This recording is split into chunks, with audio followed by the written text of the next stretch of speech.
오늘 말씀의 제목은 보냄받은 인생 하나님의 섭리라는 제목으로 함께 은혜를 나누고자 합니다. 우리 인생은 내가 원하고 계획하는 대로 순탄하게 흘러가는 경우가 많지 않습니다. 고개를 끄덕끄덕 하시네요. 안타깝죠? 우리가 이제 짧게는 아침에 일어나서 이런 생각을 하게 됩니다. 오늘은 내가 이렇게 살아야지, 이렇게 결심을 하고 스스로에게 되뇌기 시작합니다.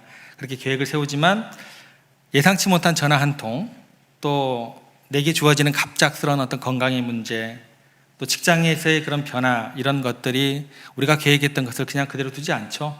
우리의 계획을 완전히 다른 쪽으로 흘러가게 만드는 그런 경험들을 자주 하게 됩니다. 더 큰 차원에서 보면 우리 인생에 중요한 전환점들이 있습니다.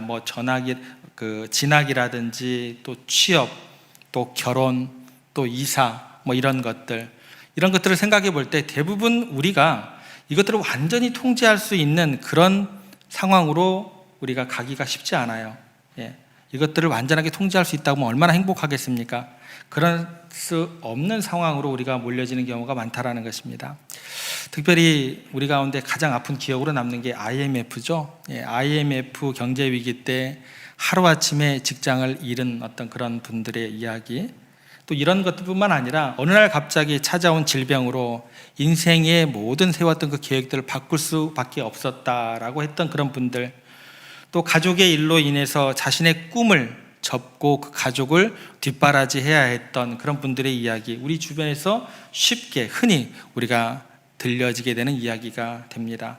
그래서 우리는 때로 이렇게 생각이 되어집니다. 내가 왜 이렇게 쫓겨다니는 인생이 되어야 되는가라는 그런 생각에 사로잡히게 되고, 그런 생각이 들 때쯤은 우리가 어찌할 바를 모르게 되고, 그러다 보면 우리의 일상이 그렇게 소중한 시간이지만서도, 생명과 같은 시간이지만서도 그냥 그렇게 후회 가운데서 속절없이 그렇게 보내게 되는 안타까운 경험들을 하게 됩니다.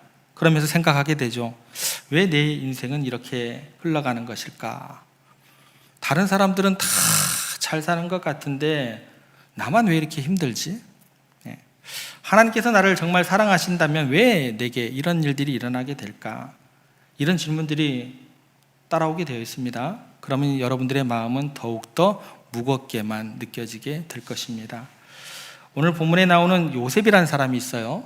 요셉이라는 인상도 이 인생에 벗어남이 없는 인물 가운데 한 명이었습니다. 요셉이라는 사람은 특별히요, 아버지의 특별한 사랑을 독차지했던 그런 아들이었습니다. 그래서 남들은 입어보지도 못했던 채색 옷을 입고 있었고, 그 삶은 부족함이 없었고 행복과 기쁨이 가득한 삶을 살아가고 있었습니다. 17세, 한창의 나이죠. 17세 요셉에게 있어서는 미래에 대한 꿈과 희망만이 가득했던 그런 시간이었습니다. 그리고 하나님께서 주신 꿈들도 있었어요. 그래서 그 꿈들이 어떤 것인가는 정확히 알지는 못했지만 그 꿈을 통해서 자신에게 특별한 부르심이 있겠거니 어렴풋이 느끼고 있었을 그런 시간을 지내고 있었습니다. 그런데 하루아침에 너무나 믿기 어려운 방식으로 형들에 의해서 노예로 팔리게 됩니다. 여기서 여러분들 주목해야 될 것이 있습니다. 뭐냐면 요셉의 비극이 시작했던 그 배경이 뭐냐라는 것, 그 배경에 주목하셔야 돼요. 이 배경의 그 시작된 배경이 뭐냐면 전쟁이 일어났다, 재앙이 일어났다, 그러면 조금 이해가 돼요. 그게 아닙니다. 전쟁이나 재앙 같은 특별한 사건 사고가 전혀 없었습니다. 그냥 뭐냐면 아버지 심부름이에요. 아버지 심부름이라는 가장 평범한 일상이었어요. 그런 일상적인 일로 시작된 하루였습니다. 그런데 이게 어마무시하게 큰 격변이 일어나고 비극으로 연결이 되게 되었다라는 것입니다. 평범한 아버지의 부탁이었습니다. 여러분들이 평범한 부탁을 어떻게 적용하면 좋을까요? 엄마가 개똥아 저기 슈퍼 가서 고추장 좀 사와라, 이거예요. 이거라니까요. 마트에 가서 우유 좀 사와라.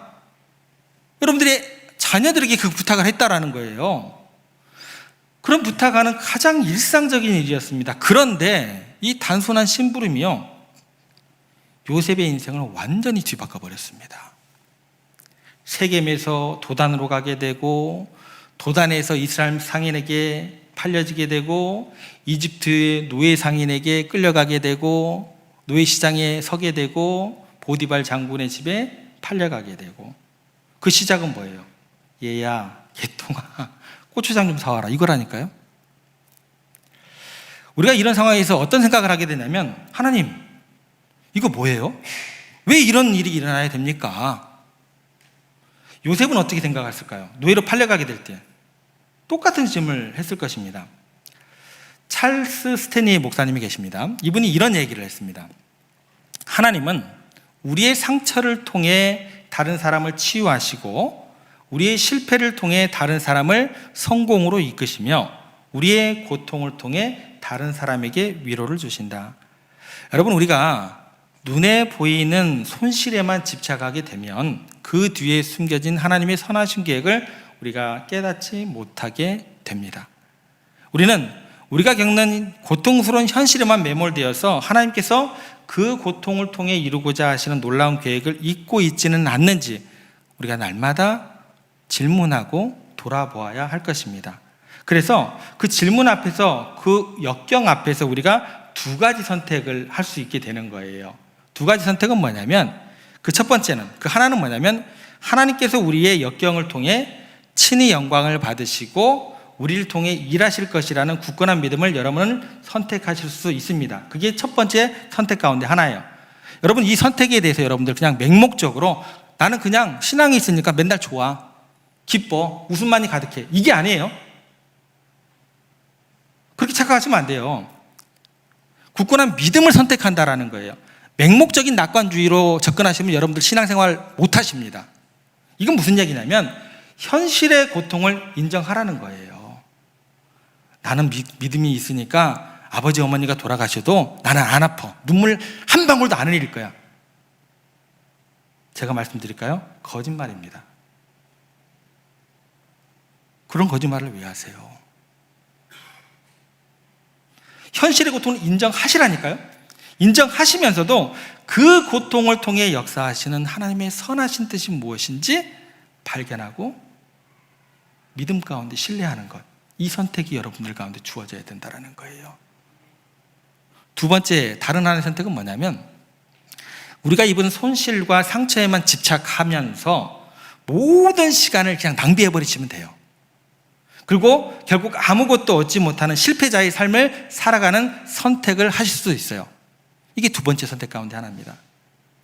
여러분들, 이거는요, 고통에 대한 정당한 슬픔이 아닙니다.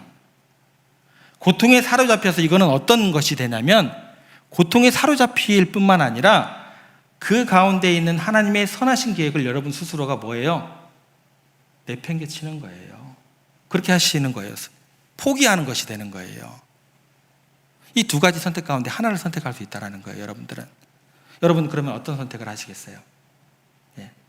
이게 신앙의 길을 감에 있어서 여러분들 항상 질문하시고 고민하시고 말씀으로 어떤 선택을 해야 될지 믿음 가운데 신뢰함으로 그 길을 선택하셔야 된다는 거예요. 나는 그냥 뭐 신앙생활 하니까 뭐 날마다 기쁘고 날마다 행복하고, 그런 일은 없습니다. 17세입니다, 요셉이.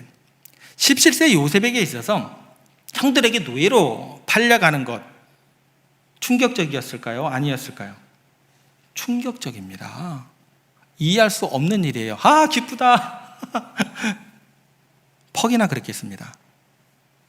사랑하는 아버지와 가족들로부터 강제로 옮겨짐을 당하는 거예요. 낯선 땅으로 끌려가는 거예요. 자유롭게 살아가고 있다가 노예로 전락하는 거예요. 그런데 여러분, 기뻐할 수 있어요?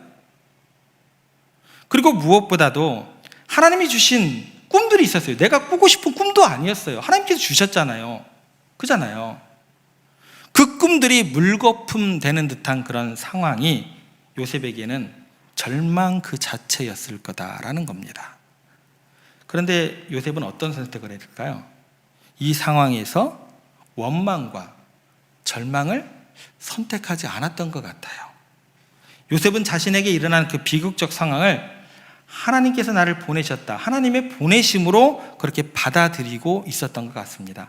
그냥 그걸 인정했던 게 아니고 보내심의 의미를 찾기 위해서 떨어지는 곳곳마다, 가는 곳곳마다 엄청나게 고민했겠죠. 예. 그러면서 최선을 다해서 그 물음에 응답하고자, 그 뜻이 무엇인가 발견하고자 애를 썼던 요셉이었던 것 같아요. 그래서 오늘 우리가 요셉이 노예로 팔려가는 그 과정들을 앞으로 쭉 살펴볼 겁니다. 계속해서 이제 머물러 있을 거예요. 이 38장부터 이어지는 모든 성경의 구절 가운데. 그래서 요셉이 최선으로 찾고자 했던 하나님의 보내심에 대해서 함께 생각해 보려고 합니다. 그리고 오늘 이 말씀을 통해서 우리 모두가 쫓겨다니는 인생이 아니다, 그리고 하나님께서 보냄받은 그런 인생이라는 정체성, 우리가 이 시간 발견하게 되기를 소망합니다. 그 첫 번째 시간입니다. 오늘 본문을 보면 요셉의 형들이 아버지 야곱의 양떼를 치기 위해서 멀리 세겜이라는 곳에 가 있었어요. 13절 말씀으로 한번 시작해 보시면 이렇게 기록되어 있습니다.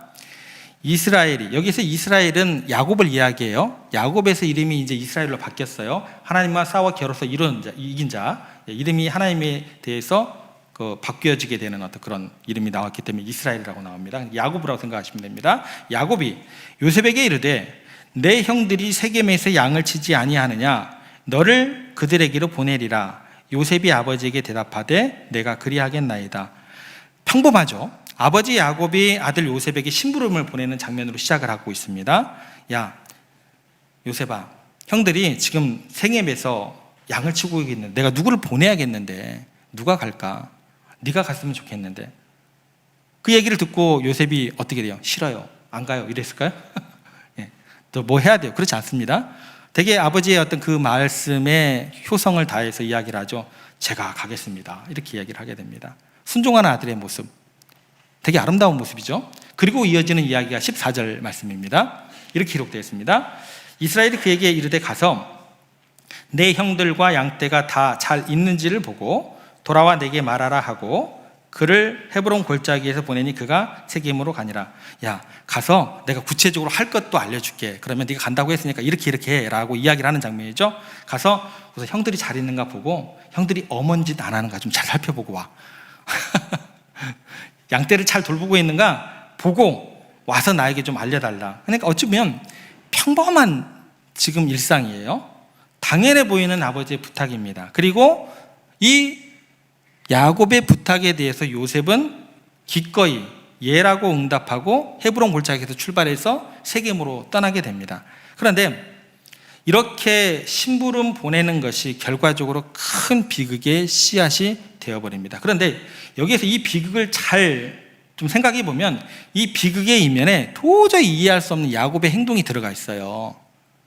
이게 지금 야곱을 보면 상황 파악을 못하고 있어요. 둔감해요. 그런 둔감함이 이 씨앗이 되어서 비극으로 연결되었다는 것입니다. 어떤 거냐면 요셉의 형들이 동생 요셉을 퍽이나 좋아했을 것 같으세요? 여러분들 생각하기에는 요셉만 채색 옷을 입혔는데 눈에 보이게 요셉만 사랑했는데요, 그죠?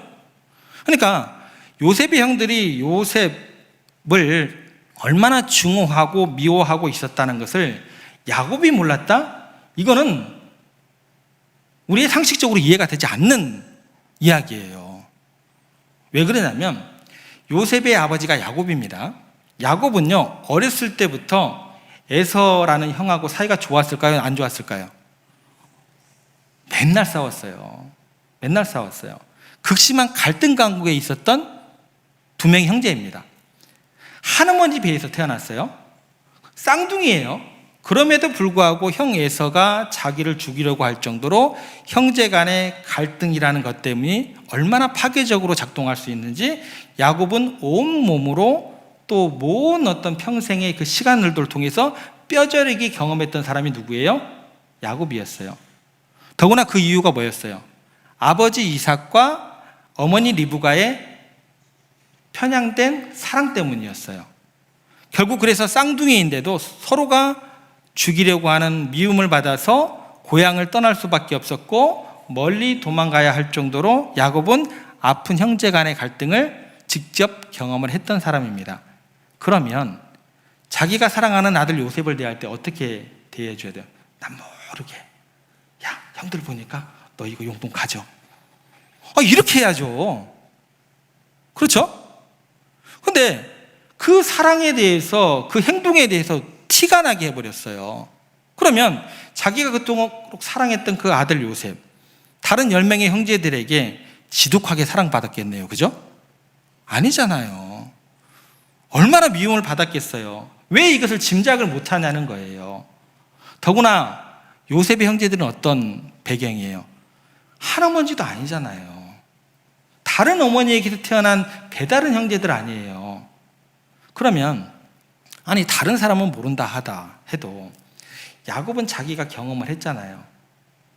자기가 경험한 바가 있으니까 자기보다 더 심각한 상황이잖아요. 요셉이라는 사람은, 아들은 그 심각한 상황에 놓여 있다는 것을 왜 요셉의 처지를 더 이해를 하지 못했을까? 이게 우리들의 상식 밖의 그런 출발점이 된다라는 것입니다. 야곱은요, 요셉을 사랑하고 아끼면서 자기 생각대로만 사랑한 거예요. 자기 방식대로만 사랑한 거예요. 정작 요셉의 마음과 형편이 그가 처한 상황이 어떠한지 이해를 못했어요. 그러니까 지금 10명의 형제들만 있는 그 위험한 곳, 그 먼 곳 세겜으로 아무런 대비 없이 요셉을 심부름 보낸 거예요. 만약에 어찌할 수 없이 요셉을 보내야고 한다면, 야 요셉 너 가면 형들이 혹여 이런 어떤 모습이 나오면 냅다 튀어. 이런 얘기라도 해줬어야 돼요. 그죠? 근데 아무런 대비 없이 그냥 요셉을 덜컹 보내버린 거예요. 그리고 이 심부름을 보낸 것 때문에 결국 요셉이라는 사람은 형들에게 붙잡히게 되고 처음에는 죽이려고 하다가 차마 죽이지는 못하고 결국 노예로 팔려 넘겨지게 됩니다. 여기에서 우리 삶에서 우리가 경험하게 되는 아주 안타깝고 마음 아픈 진실 하나가 등장하게 됩니다. 그게 뭐냐면 정말 나를 사랑하는 사람도 때로는 나의 형편과 나의 마음을 다 이해하지 못한다라는 거예요. 그 사람이 나를 사랑하는 그 마음이나 그 사람이 그 사랑을 표현하는 그 방식 때문에 오히려 나를 너무나 더 곤란하게 만드는 상황 가운데 밀어넣기도 하고 더 큰 아픔 가운데 빠뜨리기도 하는 경우가 종종 있게 된다라는 것입니다. 만약에요, 내가 그 어떤 어려움을 겪을 때 그 원인이 차라리 나를 미워하는 원수 때문이라고 하면 차라리 속이 시원해요. 왜요? 내 입으로 걸쭉하게 욕을 다 퍼부어버리면 되어리거든요. 그죠? 그잖아요. 차라리 원수였다면 내가 너한테 뭘 기대하냐 이렇게 얘기하면 되잖아요. 그잖아요. 원수라고 한다면 그를 향해서 온갖 원망을 퍼부어버리면 돼요. 그럼 속이라도 시원하죠. 잠시 잠깐이지만. 그런데 나를 너무나 아끼고 사랑하는 사람의 부족함 때문에, 그 미숙한 사랑의 표현 때문에 내가 비극을 겪게 돼요. 아픔을 겪게 돼요. 내가 눈물을 흘리게 돼요. 그런 것들을 경험하게 될 때 여러분들은 어때요? 와, 이거 답이 안 나와요. 이러지도 못하고 저러지도 못하고 시린 가슴을 부둥켜 안고 이거 어디 가서 하소연을 해요? 요셉을 그 지경으로 만든 야곱은 어떨까요, 여러분들? 야곱은 속이 시원했겠네요. 그죠? 얼마나 마음이 아프겠습니까? 아차, 괜히 내가 사랑하는 아들 멀리 심부름 보내는 바람에 아들이 죽었다는 소식을 듣게 돼요. 가슴을 치면서 울어봤자 이걸 어떻게 해요? 돌이킬 수 없잖아요. 절대적인 절망감에 빠지게 되었을 것입니다. 요셉도 마찬가지고 야곱도 마찬가지고. 이거 어떻게 할 거예요 이제? 어떻게 할까요? 여러분 어떠세요? 정말 나를 가장 사랑하는 배우자가, 자녀들이, 부모님이, 또 정말 가까운 친구나 애인이 여러분의 마음과 상황을, 형편을 정말 하나부터 열까지 모두 완벽하게 다 이해한다고 여러분 자신할 수 있으세요? 그런데 여러분 희망을 가지시기를 바랍니다. 절망 가운데 있지 마시기 바랍니다. 놀랍게도요, 이 두 사람의 이게 해결할 수 없는 그 아픔과 괴로움과 고독, 사랑하는 사람마저도 나를 온전히 이해하지 못하는 그 분리되어 있는 그 아픔 때문에, 그 시린 가슴 때문에 그 속에서 역설적으로 하나님이 위대한 역사가 시작이 된다라는 거예요. 야곱이 만약에 상황을 제대로 보고 실수하지 않았다고 하면 아들 요셉은 세겜으로 보내짐을 받지 않았을 거예요. 요셉은 결코 보디발 장군의 가정 총무가 되지 않았을 거예요. 감옥에 들어갈 일도 없었을 거예요. 요셉은 총리 대신이 될 수도 없었을 것입니다. 하나님께서 바로 야곱의 그 둔감한 사랑, 인간적인 실수와 연약함마저도 당신의 크신 계획을 이루는 도구로 능히 사용하셨다라는 것 기억하시기 바랍니다. 물론 여기에서 이렇게 접근하시면 안 돼요. 하나님께서 야곱에게 실수해라 강요하신 게 아니에요. 야곱이 요셉을 보냈어요. 보내기 전에 하나님께서 기다리고 있다가, 야곱 지금 형들에게 보내야 돼. 잘했다 이렇게 한 게 아니라는 거예요. 몰라. 하나님이 야곱에게 실수해라, 형들에게 너 그 잘못해라 라고 이야기한 게 아니라는 것입니다. 모른다라는 거예요. 하나님께서는요, 인간들의 자유로운 선택, 우리가 연약하고 또 부족한 것들, 또 잘못된 결정까지도 당신의 전능하시고 선하신 섭리 안에서 가장 선하신 결과로 만들어내는 방식으로 사용하신다라는 것 기억하시기 바랍니다. 프랑스의 공학자 중에 레셉스라는 분이 있었습니다. 이분이 오랫동안 돈을 막 모았어요. 큰 마음 먹고 이제 지중해 여행을 떠나게 됩니다. 1832년 어느 날 배를 타고 가는 중에 함께 타고 있던 동료가 전염병에 걸리게 됩니다. 그리고 배가 항구에 정박을 못하게 돼요. 전염병 때문에. 모든 승객들이 각자의 방에 들어가게 되고 전염병 조사를 받게 되고, 오랫동안 꿈꿔왔던 기대했던 여행이 완전히 망가지게 되었습니다. 너무 힘들고 답답한 시간을 보내는 중에 거기에 있었던 책 한 권을 듣게 되고, 그 무료한 시간을 달래기 위해서 그 책 한 권을 읽기 시작합니다. 그 책이 뭐냐면 홍해로부터 지중해까지의 운하 건설 가능성에 대한 책이었어요. 할 일이 없어서 본 거예요. 할 일이 없어서 보고 하다가 그 채용의 내규에 깊이 사로잡히게 됩니다. 그리고 그 책의 아이디어를 바탕으로 수에즈 운하 건설에 대한 계획을 세우고 진지하게 연구를 하기 시작하고, 1869년에 인류의 역사를 바꿀 만한 그런 수에즈 운하를 완공을 하게 됩니다. 그 랩세스라는 사람에 의해서. 그래서 그 시작은 뭐였냐면 37년 전에 정말 예상하지 못했던 보냄이죠. 갇힘이죠. 고난이었고 답답했던 그 상황이 결과적으로는 그런 전 세계의 경제적인 흐름을 바꿔놓는, 또 수많은 사람들에게 이익을 가져다주는 굉장한 위대한 일을 낳게 되었다라는 것입니다. 여러분 인생 가운데요, 이해할 수 없는 외로움, 예상하지 못하는 고난과 그런 고립의 상황, 가슴 시린 그런 시간 가운데 처하게 될 때 그 절망적인 상황 안에서 뜻하지 않은 하나님의 선물이 발견될 수 있음을 기대하시기를 바랍니다.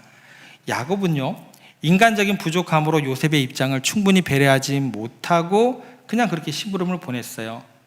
눈앞의 상황만 생각한다고 하면 그 가정에 돌이킬 수 없는 큰 비극이 일어난 것처럼 보이게 됩니다. 하지만 그 배신 속에서, 또 인간적인 미련함과 실수 속에서 일어나는 그 엄청난 고난이 훗날 야곱의 가족이 겪게 될 7년의 극심한 대흉년에서 모두 굶어 죽을 뻔한 그런 상황 가운데서 그들을 모두 구원하고자 하는 하나님의 놀라운 구원 계획과 그 사랑의 도구로 요셉이 귀하게 쓰임 받았다라는 사실입니다.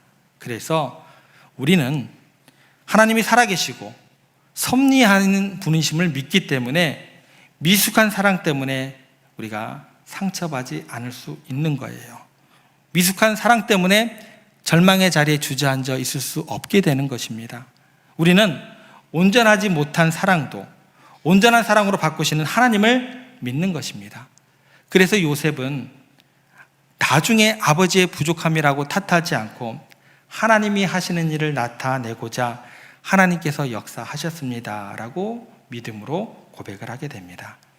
이것이 바로 역경을 이기고 감사하며 승리하는 하나님의 백성으로서의 믿음의 고백이 되어야 할 줄로 여러분들 꼭 기억하시기를 바랍니다. 그렇다고 한다면 우리가 하나님의 섭리 안에서 때로는 이해하지 못하는 방식으로 보냄받은 그런 삶의 여정 속에서 우리가 어떻게 살아가야 할까? 잠언 말씀은 우리에게 이렇게 그 해결책을 제시해 주십니다. 잠언 3장 5절 6절 말씀인데 저희들 함께 읽겠습니다. 너는 마음을 다하여 여호와를 신뢰하고 내 명철을 의지하지 말라. 너는 범사에 그를 인정하라. 그리하면 내 길을 지도하시리라. 만약 우리가 모든 길이에요. 모든 길이라는 여러분들이 계획하고 기대하는 그 길뿐만 아니라 여러분들이 계획하지 않은 모든 길도 마찬가지다라는 거예요. 모든 길에서 하나님을 인정하면 하나님께서 여러분들의 발걸음을 복된 길로 친히 인도하시겠다고 약속해 주십니다. 그리고 여러분의 삶에서 분명히 그 약속의 말씀이 성취되는 것을 눈으로 목도할 날이 도래하게 됨을 또한 믿음으로 고백하시기를 바랍니다. 오늘 저희들 맥주 감사 주일로 예배를 드리고 있습니다. 우리는 모두 하나님께서 이 세상으로 보내신 삶을 살아가고 있습니다. 하지만 때로는 이해되지 않는 상황 속에서 고난과 아픔을 겪기도 합니다. 하지만 그 모든 과정 속에서 하나님의 선하신 섭리와 우리와 함께 하셨음을 믿기에 오늘 이 감사 예배를 통해 하나님의 영광을 돌려드릴 수 있음을 믿습니다. 하나님께서 우리가 보냄받은 그 삶의 자리에서 신실하게 우리를 지키시고 공급하시고 역사하심을 믿기에 우리가 감사를 올려드릴 수 있는 것입니다. 또한 오늘 우리 교회의 창립 감사 주일 예배로 드려지고 있습니다. 우리 교회는 사람의 뜻이 이 가운데 반영되는 교회가 아닙니다. 하나님의 계획과 섭리 가운데 이 땅에 보냄받아 세워진 주님의 몸된 교회입니다. 짧지 않은 시간 동안 우리 교회는 때로는 기쁨과 부흥의 순간도 있었겠지만 분명히 어려움과 아픔, 또 인간들의 연약함과 실수, 이해할 수 없는 고난의 시간들도 겪어왔을 겁니다. 마치 요셉이 인간들의 연약함 때문에 노예로 팔려간 것 같은 아픔과 시련의 순간들도 우리 교회의 역사 속에 분명히 있었을 줄로 저는 압니다. 하지만 그 모든 과정 속에서 하나님께서 우리 교회를 단 한순간도 잊지 않으시고 친히 지키시고 인도해 오셨습니다. 인간들의 실수와 연약함, 심지어 우리 성도들의 부족함마저도 하나님의 크신 섭리 안에서 우리 교회를 통해 놀라운 생명의 역사로 이루어 주심을 여러분을 믿음으로 고백하시기를 바랍니다. 그 증거가 뭔 줄 아세요? 촛대가 안 옮겨졌잖아요. 오늘 여러분들이 이 자리에서 함께 맥주 감사 주일이자 교회 창립 감사 주일로 예배 드리는 것 자체가 뭐예요? 하나님의 살아있는 섭리의 가장 분명한 증거가 됨을 여러분 확신하시기를 바랍니다. 누가 증거예요? 여러분들이 증거예요. 여러분들이 증거예요. 사랑하는 성도 여러분, 때로 어떤 사람 때문에, 어떠한 관계 때문에, 혹은 어떤 이해되지 않는 상황 때문에 마음의 깊은 상처와 아픔을 받게 될지라도 하나님 아버지께서 반드시 그 아픔까지도 사용하셔서 여러분들의 삶을, 여러분들의 가정을, 또 여러분들의 일터를, 그리고 우리 교회를 가장 복되고 온전하게 만들어 가실 줄 굳게 믿으시기를 바랍니다. 삶의 여정이 이해가 되지 않고 때로는 아프고 고독할지라도 그 모든 순간들이 하나님의 선하신 섭리 가운데 있음을 믿으시고 끝까지 하나님의 약속을 붙드시고 우리의 모든 것을 사용하여서 하나님의 영광이요 기쁨이 되는 또 우리의 유익을 위해서 사용하시는 하나님이심을 믿고 감사함으로 승리의 발걸음을 하시는 여러분들의 일주일 앞으로 남은 삶이 되시기를 주님의 이름으로 축복합니다.